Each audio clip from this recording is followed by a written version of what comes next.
My name is Elaine Morgan, and I am standing at the head table of the Brookside Country Club when my father snaps a crisp $1 million check against my cheek as if it were a napkin.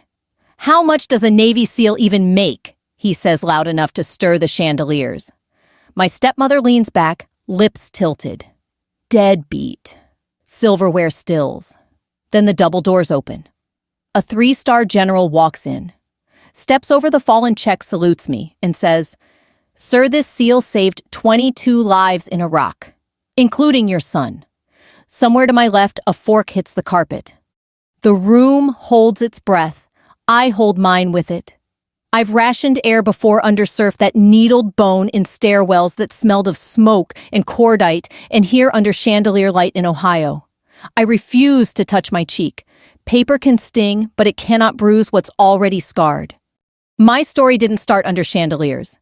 It started at a laminate kitchen table that pretended to be oak. My father sorted mail like a judge. Bills, he'd say, and then as if reading a forecast, still no suns. My mother tapped the middle of my back and said, "Breathe deep, honey. Air is free. Pride is expensive." I learned to take small, steady breaths and let his words pass. Tonight, the pianist lifts his hands and sets them down again. The waiter nearest us stares past me. I look at the white rectangle on the carpet. Money buys rooms like this. It doesn't buy the breath to stand inside them. My father clears his throat, polishing a grin. He has a lifetime of tricks for recentering a room. They fail in the space a salute leaves behind. The general's hand drops to his side. "Ma'am?" he says low, and the word finds a place in me older than rank. I could talk about doors that don't open from the outside, about breathing for two. Instead, I sip my water. Silence is a tool. Tonight, I let it work. Across the table, my half-brother's face changes shape. He is the future my father wears like a boutonniere. He hears the number 22 and the clause, including your son, and the arithmetic does itself. A question flickers. Was that night mine? It was. He doesn't know it yet. "Elaine," my father says, aiming for calm. "Let's not make a scene." "We already made one," I answer. "You did." He blinks. For a heartbeat, I remember summer porches and ribs smoking on the grill. Good weather makes storms harder to forgive. The general inclines his head. "I'll leave you to your family," he tells me. To my father. "She didn't ask me to come." He walks the same clean line across the carpet shoe, crossing the white square as if striking out an error. Applause follows him, first scattered, then honest. A few veterans stand. My stepmother reaches for the check. It resists gummy with bourbon. She smooths it and tucks it beneath her bread plate as if china can hide paper. "Dinner," she says, brittle. The room built to move on. Obeys. Plates arrive. I cut a piece of beef and let it cool on my fork. The ice in my father's glass argues with itself. He's building an explanation joke. Misunderstanding daughter, too sensitive. Explanations are scaffolding for pride. They shake when truth leans on them. I think of my mother. She would have hated the spectacle and loved the quiet after. "Breathe," she'd say. I do.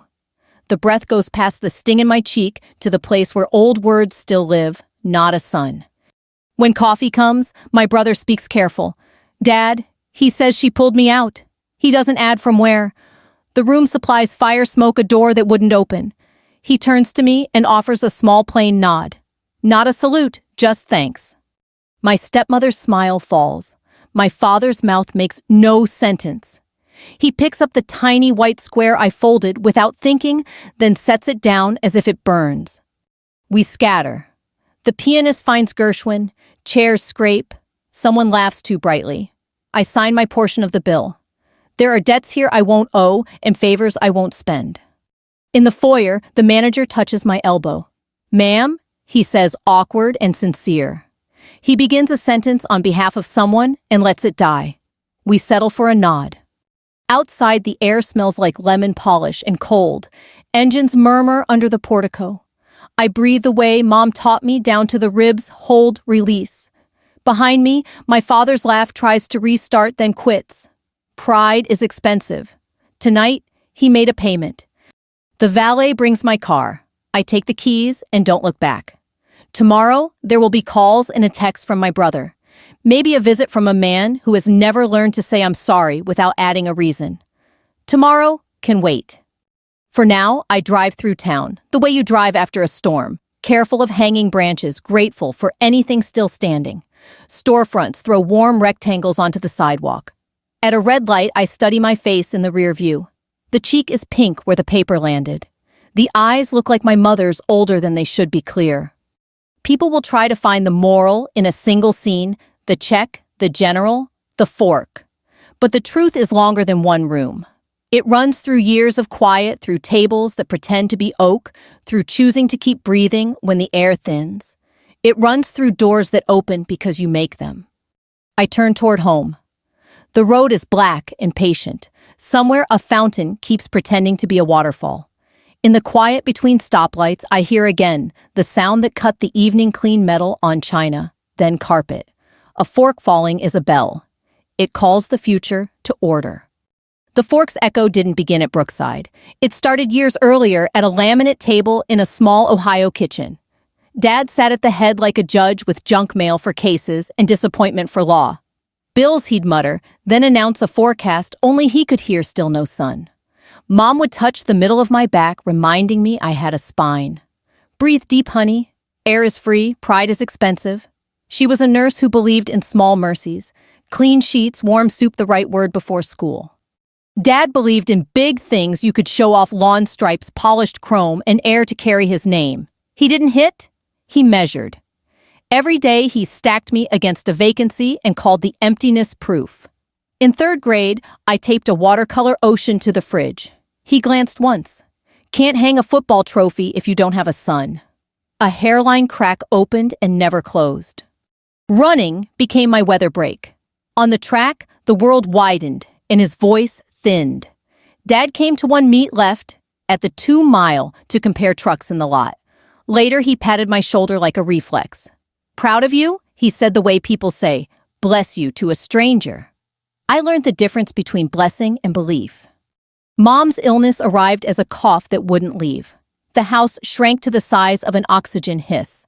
I learned to fold towels just so to set a cup within reach to tilt a pillow until her lungs found room. Dad hated the concentrator because it drowned the television. Turn it down, he'd snap, as if air were a hobby. On the day we buried her, casseroles lined the counter, and Ohio's sky did its best honest one-thin sun. After everyone left, I sat at the table and pressed my fingers into the fake wood pattern.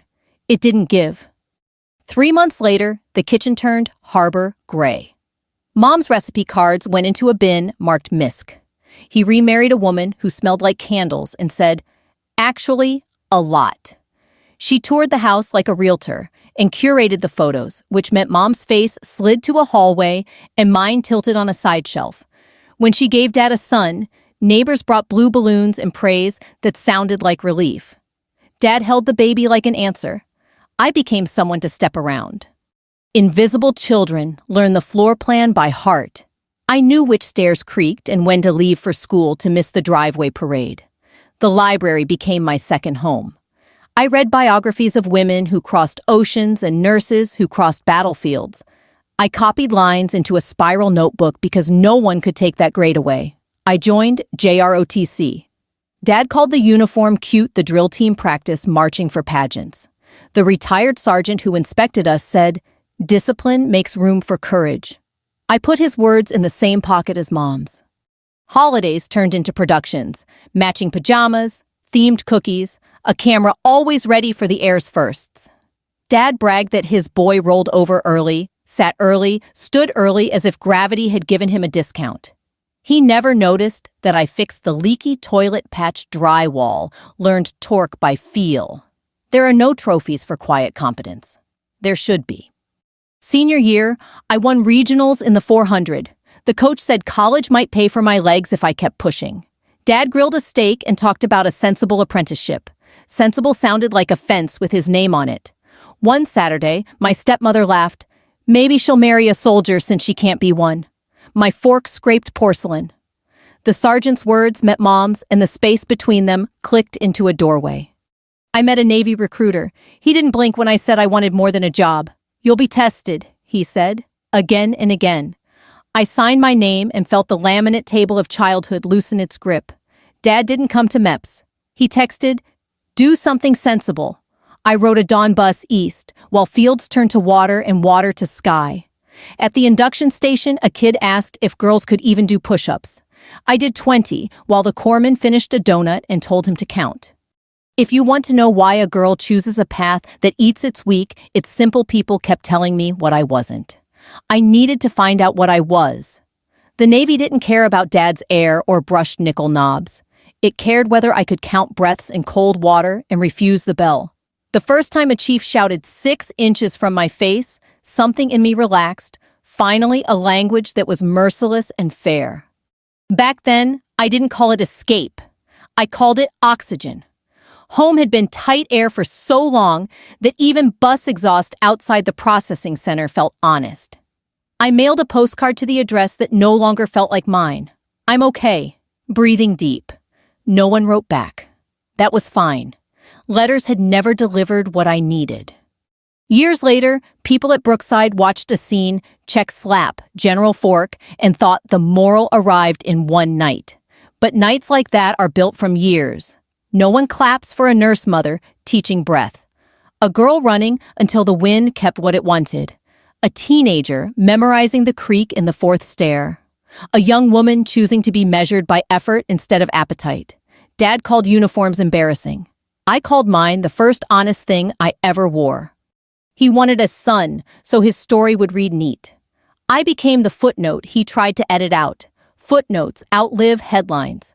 When metal hit China at Brookside, strangers heard a clatter.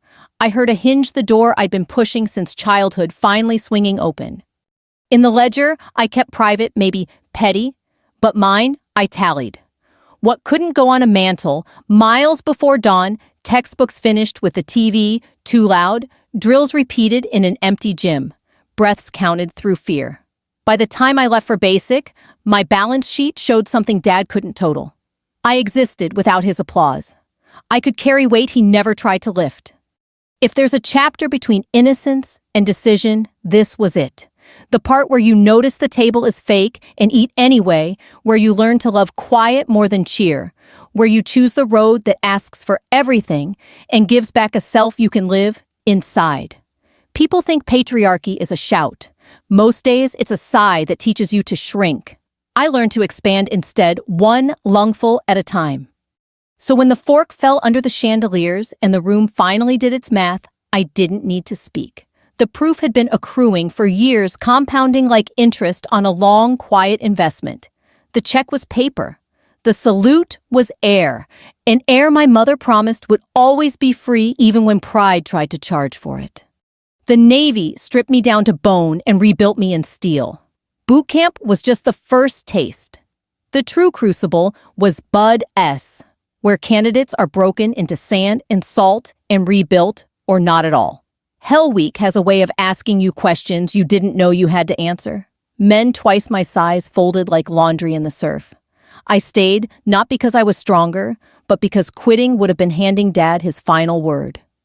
The first night in the Pacific is burned into me. We locked arms and lay in the surf as the tide pounded each wave, driving needles into marrow. The instructor shouted, the bells waiting, that brass bell gleaming under floodlight, promising warmth and coffee and shame. Men bolted upright, sprinted for it. The clang rang out again and again. I heard Mom's whisper inside me. Air is free. Pride is expensive. I counted breaths through chattering teeth. Quitting would cost more than cold. They didn't go easy on me. You think you're special, they barked. You'll break. Every prediction became a dare. I wasn't chasing their nod. I was building something inside no man could take. When I earned my trident, it wasn't glorious. An instructor pressed it into my palm and muttered, "You didn't quit." That's the job. I held it so tight the edges marked my skin. Deployment followed fast. Iraq wasn't sweeping dunes. It was alleys where shadows spat fire doors, rigged with death kids too old for their faces. We lived on caffeine, sand, and trust. Fear was constant, but so was the team. Then came the night everything shifted. A convoy hit outside Fallujah. Radio chatter jagged one vehicle, disabled multiple wounded. We rolled. Smoke and cordite clogged the air. Inside a twisted armored vehicle, a young soldier was pinned, bleeding. We cut and shoved until my shoulders screamed. I pulled him free, felt his weight collapse across my arms. We carried him to the bird sand, ripping our eyes. A medic called him lucky. I thought so too. He was just one of 22 we pulled that week. Only later, flipping through reports, did the truth thud into me. His dog tags carried the name I knew too well. My half-brother, the golden heir, saved by the sister dad, dismissed as nothing. I didn't tell him. He never knew the arms dragging him clear belonged to me. Some truths are too heavy for combat boots. I folded the report and carried the secret like a stone. Stateside, no banners waited. Dad emailed stock tips. My stepmother posted football photos. They cheered from bleachers, blind to the blood I had washed from my hands. At Thanksgiving, Dad carved turkey and raised his glass. Our boys, the pride of the family. I chewed dry stuffing, remembered dragging that boy from fire, and let the silence choke me. That was the strange arithmetic of war, essential and invisible both at once. I'd saved his son, and still to Dad, I was an embarrassment. But silence has always been my blade. I held it sharp and patient, knowing one day it would cut through. And when it did, Dad's fork would drop again. Back home, the world kept spinning like nothing had happened. Grocery stores lined with fluorescent lights, neighbors griping about gas prices, kids tossing footballs in tidy yards. It all looked familiar, but it felt counterfeit. I had left pieces of myself in desert alleys and came back to find my family hadn't noticed a thing was missing. Dad, least of all. When I dropped by the house, he poured bourbon like it was communion and bragged about his golf handicap. Your brother's a real prospect, he'd say, gesturing toward the mantel crowded with trophies and medals from high school ball. He never asked why I walked with a limp or why loud noises made my jaw clench. To him, my trident might as well have been a paperclip. The boy I'd pulled from smoke grew taller. With every visit, his hair buzzed short, his smile wide. He carried himself like the sun rose to light his way. Did he remember how close he'd come to dying? Not a chance. That story hadn't reached him. Dad made sure of it.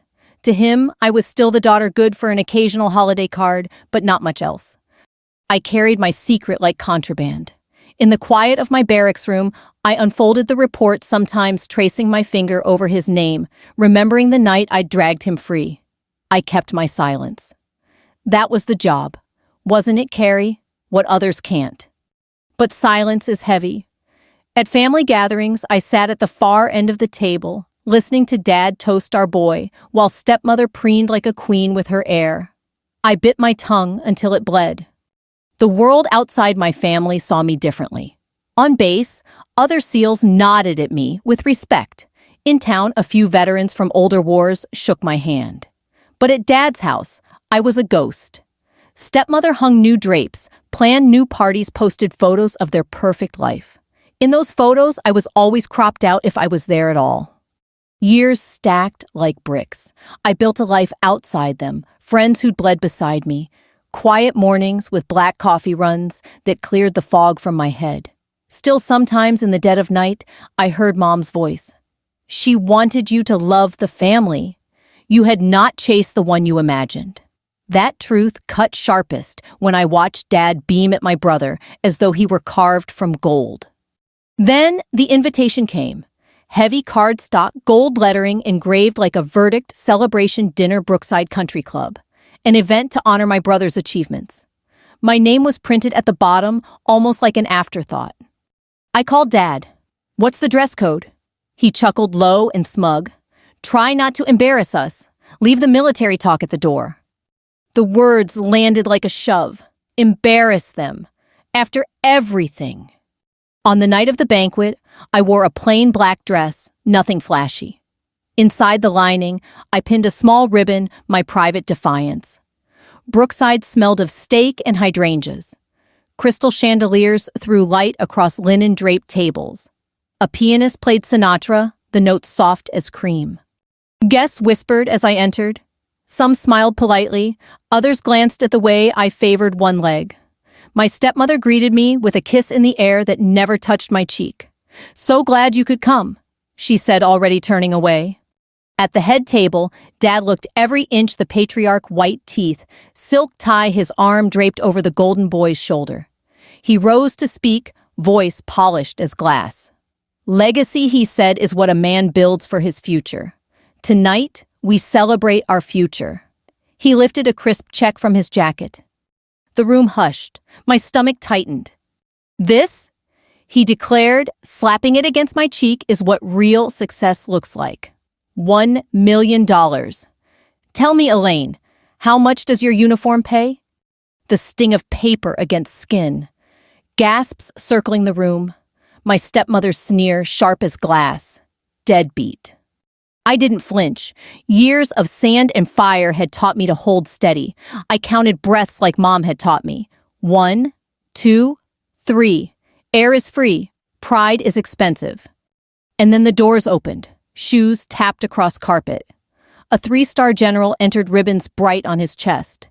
He stepped over the fallen check as if it were trash, saluted me, and said, "Sir, this seal saved 22 lives in Iraq, including your son." The fork slipped from Dad's hand, clattering against china. The fork clattered like a gavel, and for a breathless moment, the whole room seemed to wait for a sentence. My father sat rigid, jaw-locked, eyes fixed on the silver that betrayed him. My stepmother's painted smile cracked. She darted glances, searching for someone to laugh to restore the balance. No one did. I stayed still, letting silence work as it always had. You don't need to shout when the truth is already thundering through the room. The general's words, including your son, hung like smoke, impossible to wave away. My half-brother's face was pale. He looked from the general to me, then back again, the arithmetic settling in his head. He rose slowly, shoulders squared, and for the first time in his life, saluted me. "Ma'am," he said, voice trembling but clear. Gasps rippled across the tables. Stepmother tugged at his sleeve, whispering his name like a command, but he didn't move. Applause broke out, timid at first, then swelling. Veterans in the room stood, some saluting, others clapping. Guests who had whispered behind napkins now turned toward me with new eyes. Dad sat frozen, his world reordered in front of everyone. When the general left, the applause followed him out the door, leaving behind a stunned silence. Dinner resumed, but the air was different. Forks scraped plates without conviction. Laughter came, brittle conversation splintered. The check lay crumpled on the carpet like a confession no one wanted to touch. Later, I slipped into the hallway, needing air that wasn't perfumed with shame.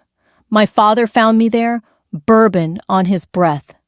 His voice was low, stripped of the bravado he wore like armor. "Why didn't you tell me?" I met his eyes. "Would you have listened?" He had no answer. He shifted his weight as if the ground beneath him were unsteady. For the first time in my life, he looked smaller than me. Inside, my brother's voice carried above the clatter of dishes. "She saved me. Without her, I wouldn't be here." It was the first time he had spoken of it, and the words landed heavier than any applause. Stepmother's laugh tried to cut through, but it rang hollow. Her kingdom of smug superiority had crumbled in a single evening. Dad turned back to me, eyes rimmed red. "I just wanted a son," he whispered.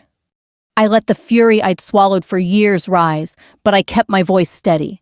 "You had a daughter, and she saved the son you worship." He flinched as if struck. For a long moment, we stood in the quiet hall, a father and daughter, bound not by affection, but by reckoning. I didn't leave right away. I stood in the hallway outside the ballroom, watching shadows from the crystal sconces tremble across the carpet, listening to the way a room tries to pretend nothing happened. A waiter hurried by with a tray of untouched creme brulee, his eyes sliding off mine as if courtesy could erase the evening. It couldn't. Truth once spoken doesn't go back in the bottle. Dad leaned a shoulder to the wall like a man learning to stand again. "I just wanted..." He stopped, searching for the word. "Legacy." He meant legacy. The one he'd polished for years like chrome. You wanted a son, I said, saving him the breath. And when you got one, it cost you sight of everything else. He worked his mouth, then shut it. The scuff on his dress shoe made a crescent moon near the toe. I remembered the day he taught my brother to tie those same glossy laces while telling me to go help your stepmother with the salads. It was a small memory, but small memories pile up into a map. Elaine, he tried again. You could have told me you were there. In Iraq. Would it have changed anything I asked, or would you have filed it under embarrassing with the rest of my life? He winced. A man clattered out of the men's room, saw us, and retreated. Even strangers recognized the posture of a reckoning. My brother found us first. He had taken off his jacket. His tie hung loose, boyish again. Up close, he looked like every kid I'd hauled out of danger, too young around the eyes, too proud around the jaw. It was you, he said, not a question. That night. It was a team, I answered. It's always a team. He shook his head. You carried me. His voice thinned. I remember someone saying, I've got you. Breathe. That was you. I saw it overlay the hallway, the hiss of smoke, the sharp stench of hot metal, my hands under his armpits, my shoulder burning where the doorframe bit, the rotors hammering the sky while the bird settled into a dirty brown wind. We all said things I told him. The words were the easy part. Getting you out was the job. He swallowed hard. Thank you. Simple words, clean as water. He turned to Dad, who had started to straighten, hopeful. She saved my life. My brother said, steady now. You understand? Your daughter saved your son. The sentence settled like a stone perfectly placed. Dad braced as if the weight might topple him. He reached for the old armor minimize, redirect, find a joke, but the seam had split. He couldn't wedge himself back into it. My stepmother arrived in a rustle of silk and the sort of smile people use to negotiate discounts. There you are, she said brightly. Everyone's asking. Let's go back in and... We're not going back in, my brother said. The steel in his voice surprised us both. She blinked. Excuse me. He stepped beside me, a quiet choosing. We're not pretending nothing happened. Her mouth opened closed. She looked to Dad for rescue and found him studying the carpet like it held scripture. For years she had read every room better than anyone. Tonight, the room read her. Whatever crown she wore at home had started to slip. A couple I recognized from church approached with the cautious warmth Midwesterners save for hospital waiting rooms and funerals. Elaine, the woman, said that was, well, it was something to hear. She touched my arm. My brother was in Fallujah. He'd have tipped his cap to you. Thank you, I said, and meant it. Gratitude from strangers is different than applause. It's quieter, and it lasts. When they moved on, Dad blew out a breath. He stopped. I have not been fair to you. It sounded like he was chewing gravel. To your mother. To what matters. I waited. I had learned that silence lets people fill in their own blanks. I thought being a man meant building something big enough to see, he said finally. A business. A name. A son to carry it. His eyes flicked to my brother. But you carried him. He looked at me again. You carried all of us, and I didn't even look. A long time ago, those words would have lit my heart like a switch. Tonight, they landed softly, and then kept going past pride, towards someplace harder, grief for what might have been if he'd learned this lesson when Mom was alive. She would have liked to hear you say it, I told him. He nodded old all at once. I know. A manager hovered near the ballroom door. Whenever you're ready, he murmured, meaning the bill or the coats or the next piece of the night. We weren't ready. The past doesn't fit neatly between salad and dessert. My brother cleared his throat. I want to come by this week, he said to me. No crowds, just talk. He was asking for permission to be young without being foolish. I remembered him as a toddler, palms flat to the patio glass, the world on the other side. Wednesday, I said. 7. He nodded like a promise. My stepmother adjusted an earring that didn't need adjusting. This is all very dramatic, she said, reaching for the sneer that had served her so well. But it's not the time or place. It's exactly the time my brother said surprising himself again. And the place is wherever the truth finally shows up. She made a soft, offended sound and drifted back toward the ballroom where the pianist had moved on to Moon River. She would regroup, of course. People like her always do. But she had lost the one audience that mattered, the boy she had helped raise to believe blood flowed in only one direction. We stood there longer than made sense, 3 people under a chandelier whose light didn't flatter any of us. A veteran from VFW Post 144 shuffled over, hat tucked under his arm. He looked at me, then Dad. "Proud night," he said softly. "Not easy. Worth it."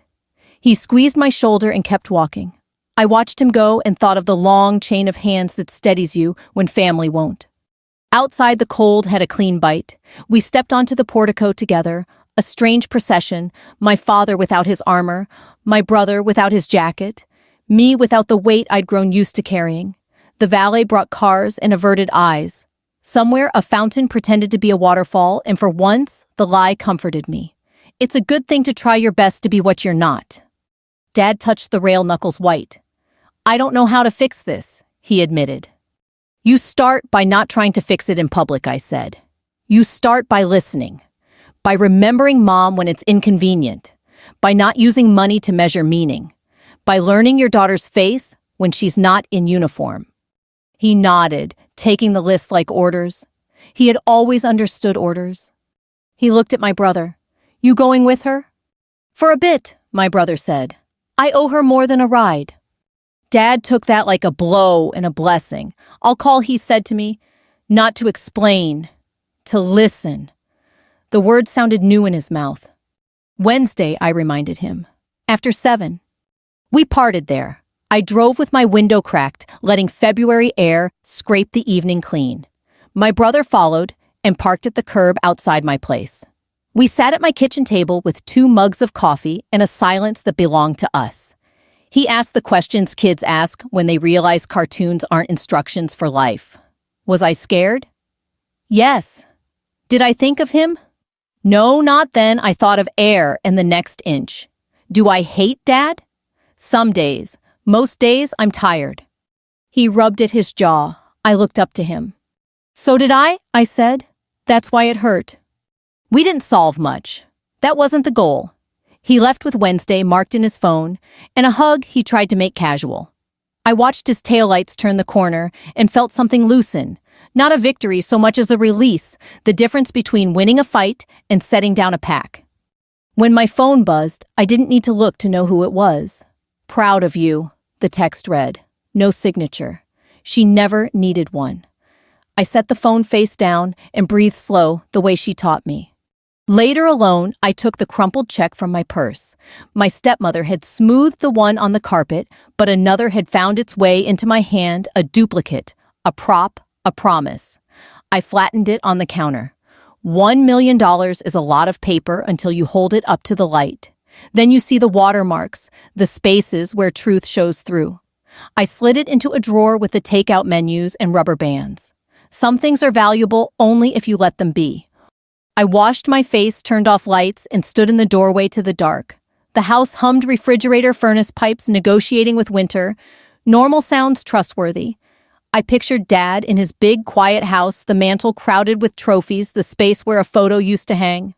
I pictured him reaching for bourbon and stopping, sitting with the feeling a little longer this time, letting it teach instead of numb.